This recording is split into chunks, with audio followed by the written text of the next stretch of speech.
But let's get stuck in. Prince Harry, he's consulted former aides about a possible partial return to the UK as he seeks to repair his public image, that is according to the Daily Mail. Who wants him?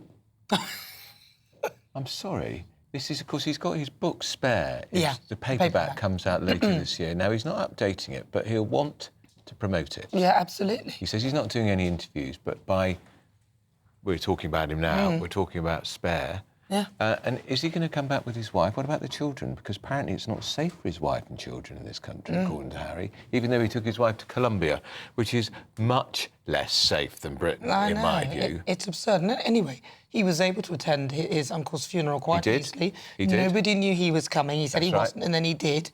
And he was perfectly safe. And he would have had the same security as every other member of the royal family who attended that event. Yeah.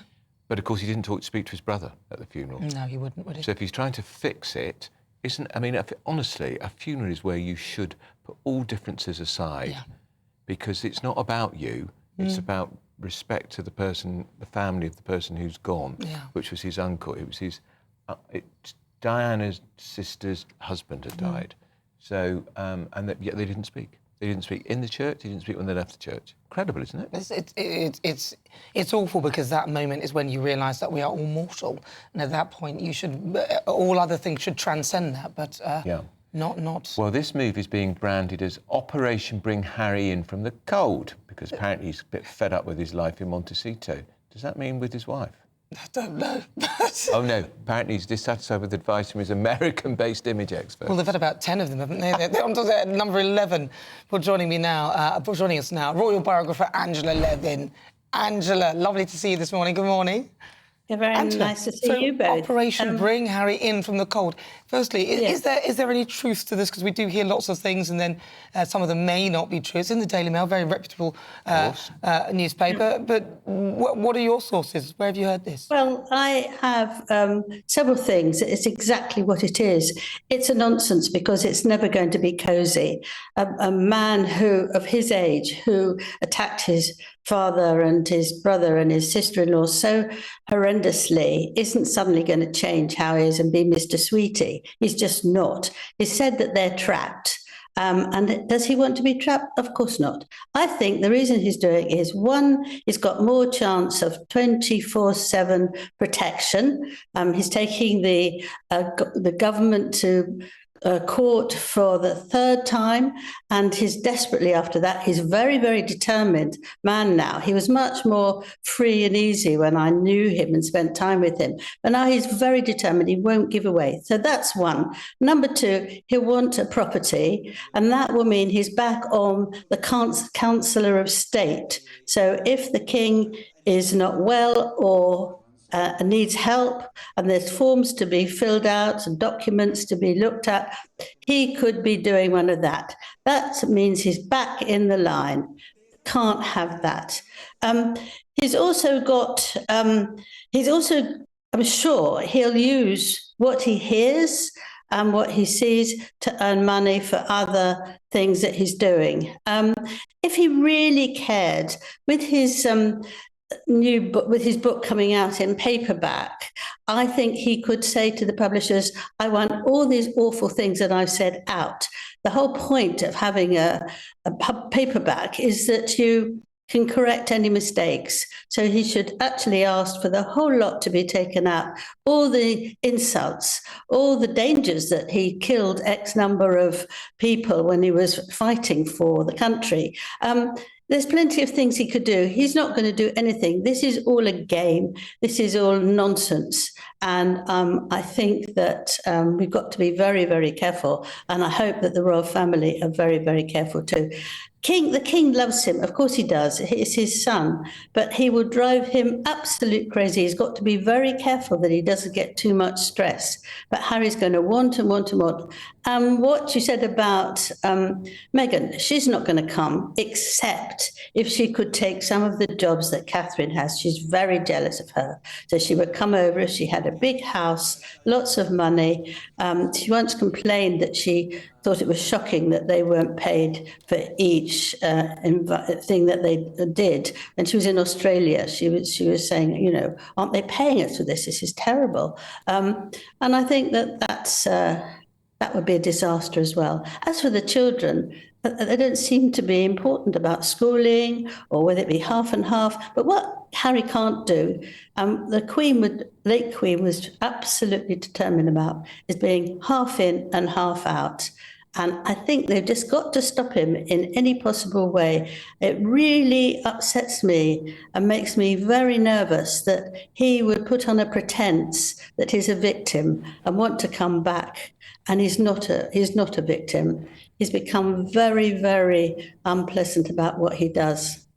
I think that the nub is there, what you said, Andrew, about half in and half out, which is to quote the late Queen, because, of course, if he did come back and was here part of the year, he can't then be back in America earning money from commercial ventures. He's either got to be on the civil list like the other royals and become a full-time working royal or not, and he's clearly not willing to do that. So, yet again, it seems he wants the best of both worlds here.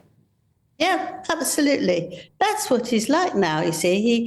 He wants the best of it, and he can see there's a chance to get it because Prince William is very, very busy, lots on his mind and things he has to do. His wife's not well, so there's a sort of...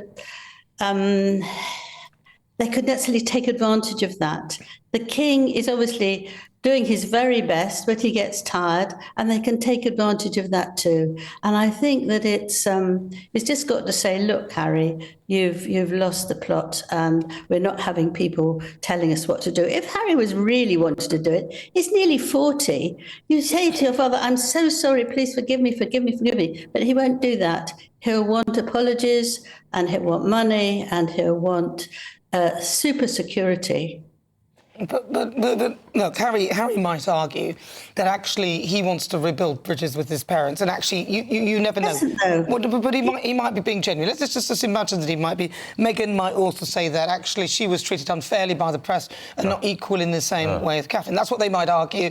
I don't believe a word of it, actually, if I'm totally honest with you. But I must present the other side of the argument, just because there may be a shred of truth in that he wants to rebuild bridges. Or do you think they're just basically running out of money?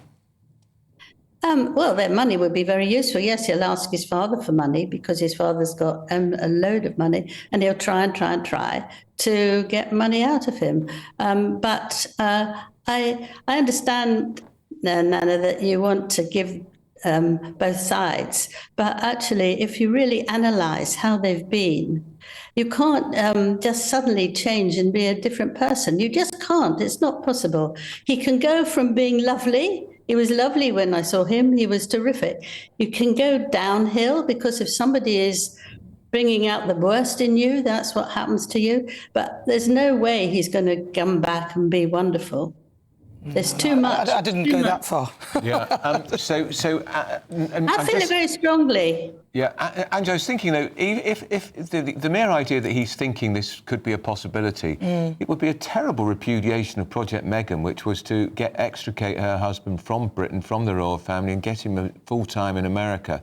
It would appear that Project Meghan has failed because we can't see where the money's coming from now, what the couple are going to do. She's launched a pot of jam or something, hasn't she? American Riviera Orchard, which doesn't appear to have done much either. So has Project Meghan unravelled?